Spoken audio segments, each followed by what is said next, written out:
Nomor berapa berarti? Yang kelima. Apa itu yang kelima? Cara menahan diri untuk tidak mendoakan yang jelek kepada orang yang kita tidak suka. Ya.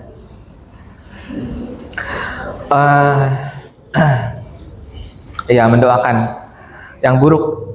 Sebenarnya justru kenapa ini mah karena pengalaman pribadi juga ya Bang ya. Kita suka mendoakan hal yang baik kepada orang-orang yang nyebelin banget. Satu hal supaya dia jauh dari kehidupan kita gitu. Misalnya gini, ada orang nyebelin banget gitu kan ya. Kita ngedoain, ya Allah, permudahlah jalan kehidupan dia, berikan dia kesuksesan. Karena kalau dia udah sukses, hidupnya udah mudah, dia nggak akan datang lagi buat kehidupan kita gitu. Nggak datang minjem 100. Iya, nggak akan minjem lagi Bang. Betul lah. Sebenarnya aslinya tuh akan jadi seperti itu, kayak gitu. Tapi kadang-kadang kita, karena kita itu diasuh oleh sinetron, kita tuh selalu pengen kalau ada orang yang nyakitin kita, hidupnya harus lebih tersakiti daripada kita, betul kan? Iya, karena kenapa? Kita diasuhnya sama sinetron, ya kan? Sinetron itu yang bikin skenario-nya belum tentu anak ngaji, ya nggak? Kayak gitu kan? Kalau yang bikinnya anak ngaji, nggak rame, nggak ada balas dendamnya gitu. Kenapa? Episode pertama langsung habis, udah dimaafin. Kayak gitu ya Bang ya? Kayak gitu kan? Jadinya seperti itu teman-teman. Nah, memang berat sekali. Cuma itu tadi, pada akhirnya ketika kita merawat kebencian tersebut, kita yang bakalan rugi teman-teman. Jadi itu pilihannya akan kembali kepada kita.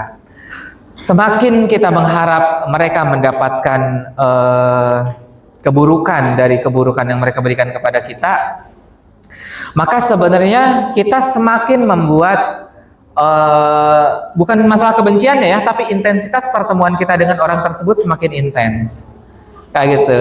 Semakin gampang buat ketemu. Itulah kenapa memang move on terbaik dengan melupakan itu semuanya, terus kita fokus dengan kehidupan kita, kayak gitu. Sedikit-sedikit masih ada kebencian, wajarlah, namanya juga manusia ya Bang ya. Tapi yang berikutnya lagi adalah teman-teman, hati yang bersih nggak akan kuat lama-lama menyimpan keburukan. Hati yang bersih tidak akan kuat lama-lama menyimpan kebencian, kayak gitu. Kebencian atau rasa kesal, dia hanya numpang lewat aja di hati kita.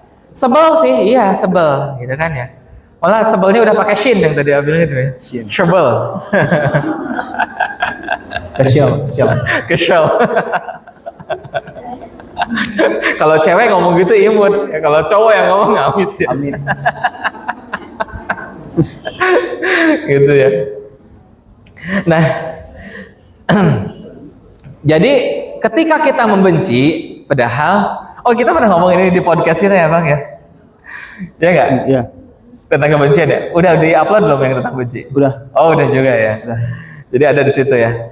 Jadi sebenarnya ketika kita menyimpan kebencian kepada seseorang, itu sebenarnya bukan salah orang tersebut.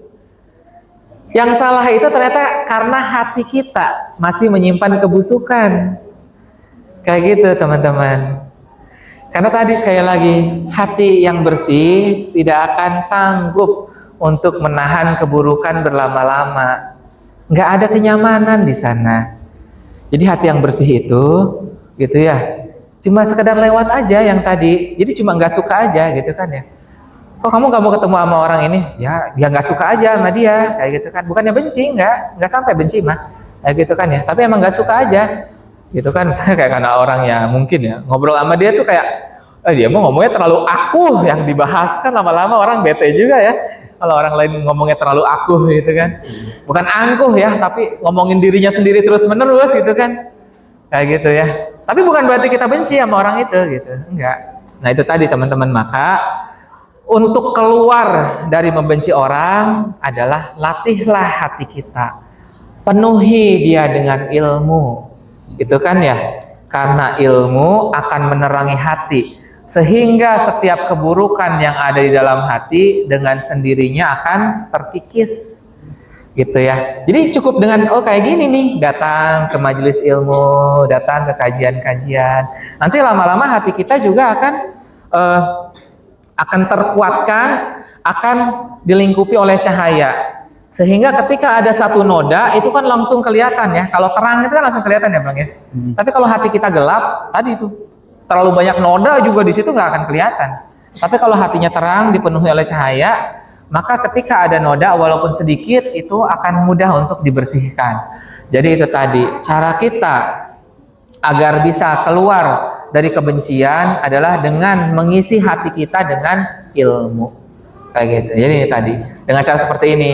Itu ikut pengajian, nanti dikit-dikit, oh ternyata seperti itu ya, oh berarti saya harus membersihin hati dikit-dikit. Tapi kebencian belum ini, belum hilang juga, nggak apa-apa, butuh waktu.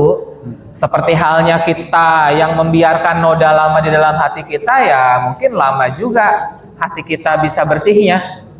Kayak gitu, masih butuh waktu. Jadi itu ya teman-teman ya. Jadi nggak ada jawaban yang caspleng, langsung saat itu juga berubah. Ya, begitu keluar dari pengajian langsung menjadi si hati malaikat gitu kan. Enggak lah, kita manusia biasa. Jadi dikit-dikit masih suka ada. Itu saja barangkali. Wallahu a'lam bishawab.